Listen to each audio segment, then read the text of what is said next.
So we found out the laptop story that was all faked, and it wasn't just fake, but it was a fairly massive collusion. A lot of people had to Yes. be in on it. Then, of course, we know the Russia collusion hoax was fairly massive in terms of how many people were in on it. And now we're learning about the Biden family business and how that worked. We now know, I think we know the entire structure of it. Yes, we There are do. not many questions left. Now, I don't know what's legal and illegal. I think Hunter might have been clever enough to, be on the right side of the law. I'm no expert. I don't know.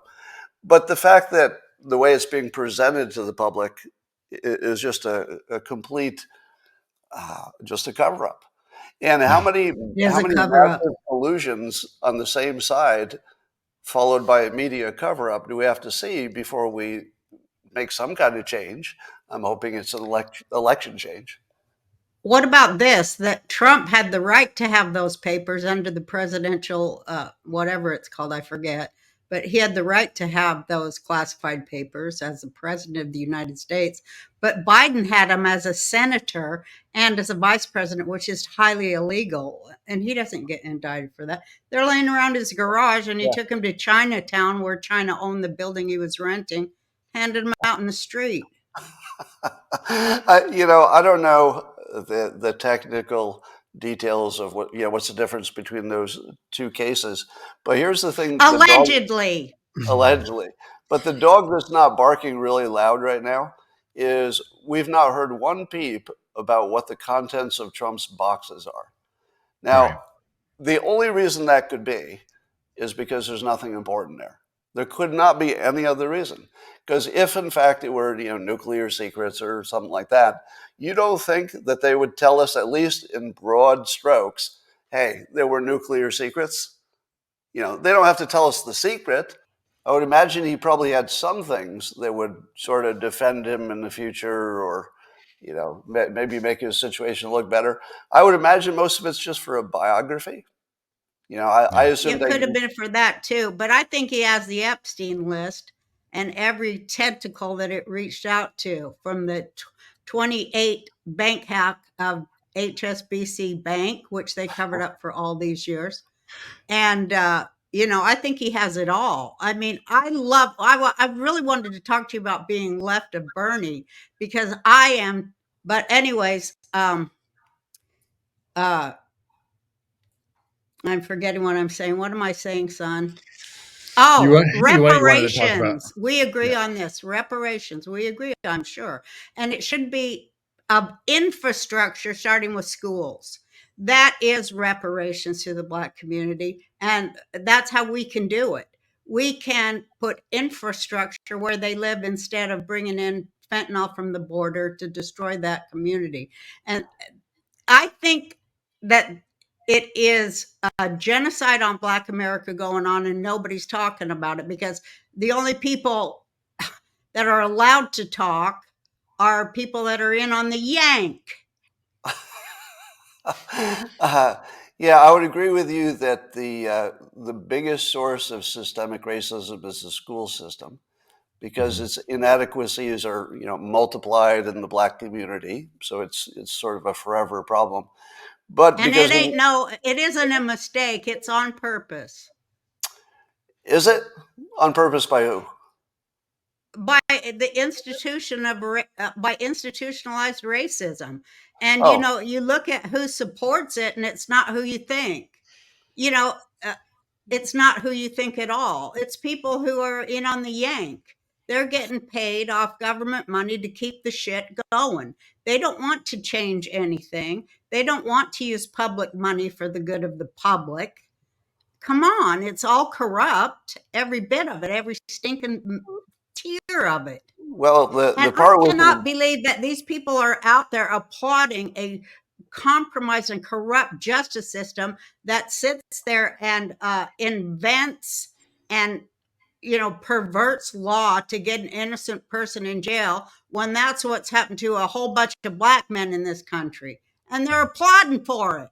I uh, want people to snap out of their stupor, and I want them to do it right now. And I'm pissed about it.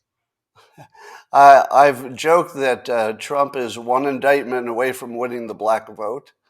Yeah, And He and is. and I'm only a little bit kidding about that because I actually think that the Justice Department is so corrupted that he could say, "Look, the Justice Department doesn't work for me. Imagine how bad it is for you. Elect me, and I'll fix Yes. it for all of us." Now, I'm not sure if you could do that because a lot of the Well, but justice you system know that these is local. judges, they're only doing it because they're getting paid off. So if they go and pay the judge to convict, they've done it a million times to convict the nearest black man. They've done it a million times. I'm here in Texas. They've done it a million times here in Texas You know, alone. And I'm everybody's supposed to ignore that while they're doing it to Trump. yeah, Trump's the new black man. I'm definitely willing to believe that there's massive injustice from the top to the bottom. So, we have something in common accidentally. I mean, the entire public now is being abused by the Department of Justice. So we weirdly have something in common. And look how they did to us. Look at all the things they've done to us to destroy our freedom of speech. It's just terrifying. But we have to find a way to wake people up. And I know that that's why you said what you said. Like I heard you on Chris Cuomo. You get the big attention and then you come back and reframe and explain. That's the only way you can get anything on the media now. Yeah, the reframe that I was trying to promote is that we're at a point in history where the affirmative action and real aggressive race-based policies probably did help a lot in the past.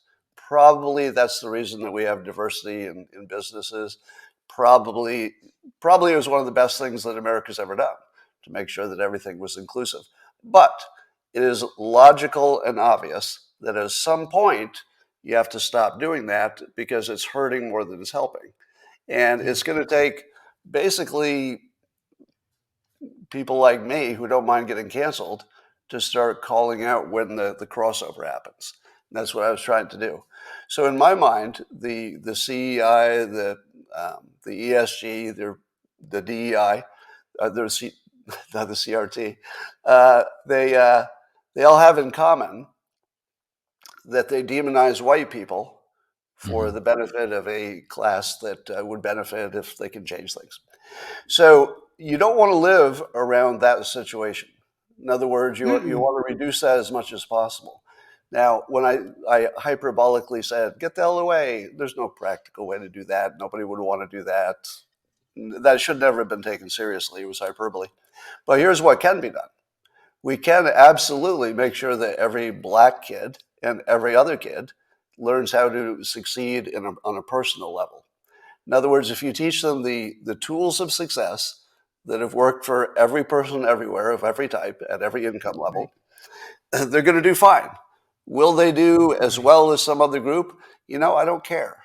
I feel like I need to stop caring about this weird average of one group versus the average of another.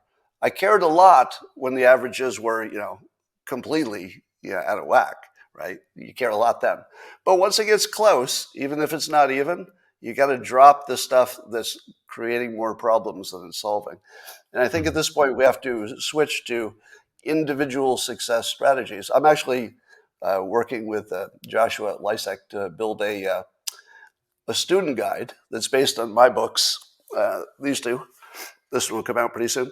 But it's basically guides for personal success. And I came from a low income situation. I'm guessing you probably did too, as well. Low income situation. And if you simply do the things that people have always done to succeed, you've got a really, really good chance in America. And if the averages of That two, is correct. if the averages of two, groups that somebody decided have to be measured are different, I'm not sure that that's the problem anymore. Because show me a black kid who went to school, stayed off drugs, studied, and developed a skill or set of skills that the marketplace valued and didn't do well.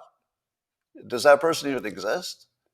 It's sort of like I always say, show me the homeless engineer. Yeah, unless they have a mental problem. Well, you never know about that once you bring in drugs, and Right. alcohol. There's probably a lot of them.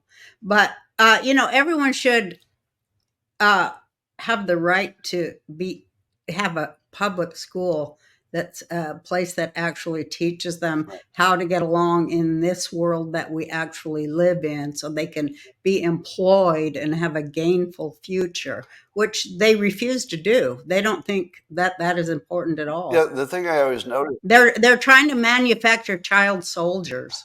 have you ever noticed that when you meet a black conservative, they're doing well?